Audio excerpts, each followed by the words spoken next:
As UFC 317 approaches, all eyes are on Ilia Topuria, one of the UFC's fastest rising stars. But a new wave of concern has just hit the MMA world following recent footage from Topuria's interview with Ariel Helwani. While El Matador maintained his usual intensity, taking shots at Paddy Pimblett, Charles Oliveira, and practically anyone who dared enter his orbit, it wasn't his words that got people talking. It was the asterisk clearly visible stitched cut above his right eye star. Zoomed-in footage revealed the fresh wound, and fans instantly flooded social media with questions. Was this recent? Could it affect his performance against Oliveira?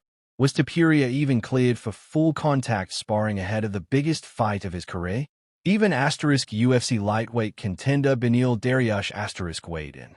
On a recent podcast appearance, Dariush acknowledged the stitched-up eye could have significantly affected Topuria's final weeks of training.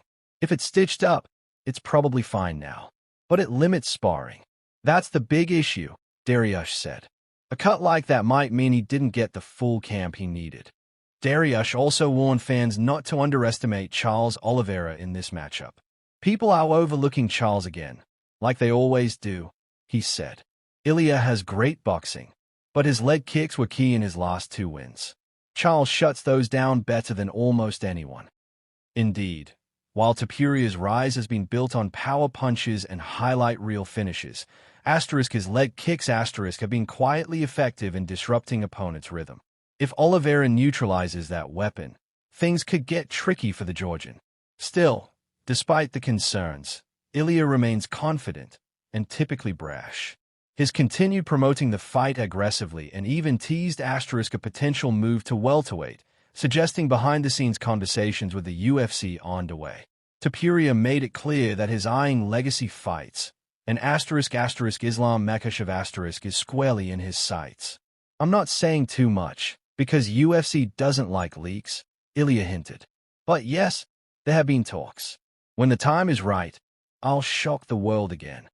That said, a long-term move to welterweight feels unlikely. The size difference is stark.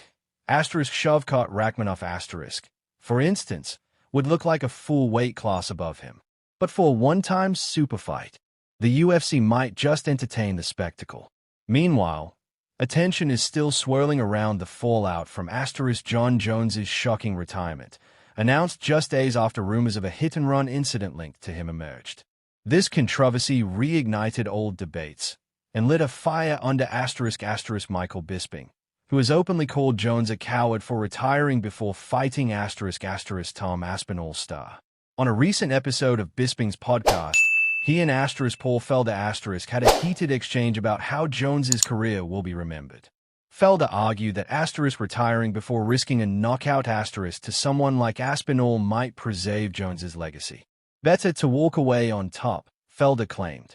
No one wants to see a legend unconscious in his last fight. Bisping wasn't having it. There's an asterisk now. You can't ever argue what he accomplished, but the fact he bailed when the division got tough, that stains it.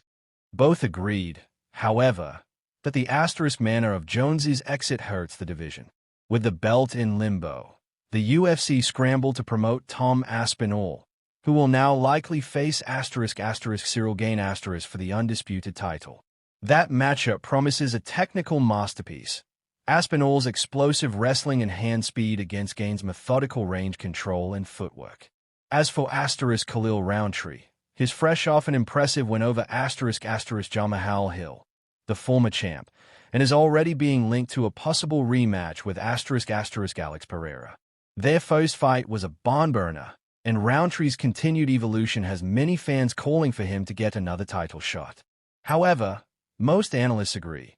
Khalil needs one more big win before earning a chance at gold.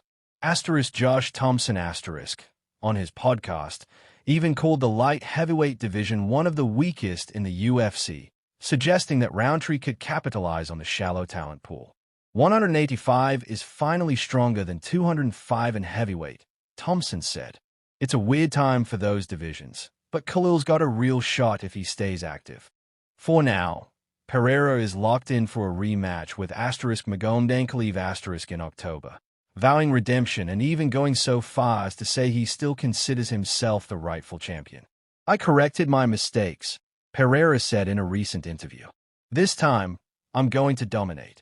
But back to UFC 317, where Ilia Topuria and Charles Oliveira will collide in what might be the most anticipated fight on the card.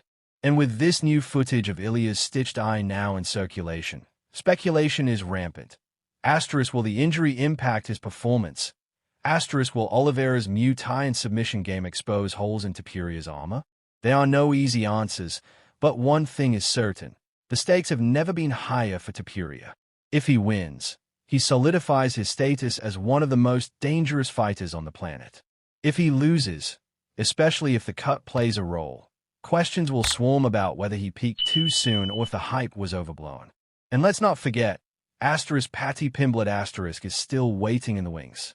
The long-standing beef between Pimblett and Topuria may seem to have cooled, especially after their friendly fist bump at a recent weigh-in. But insiders insist the rivalry is far from over. If both men win their next fights, the UFC will almost certainly book them next. Topuria's prediction? I'll mold that blimp, he said bluntly. Let him get past Gaither, and I'll be waiting. Whether it's Paddy, Islam, or Charles, Ilia is gunning for legacy. But first, he'll have to survive UFC 317 in a dangerous, motivated Oliveira, with a stitched-up eye star. What do you think? Will the cut affect Ilia Topuria's performance? Can Charles Oliveira pull off another underdog win? Drop your thoughts in the comments, and don't forget to subscribe.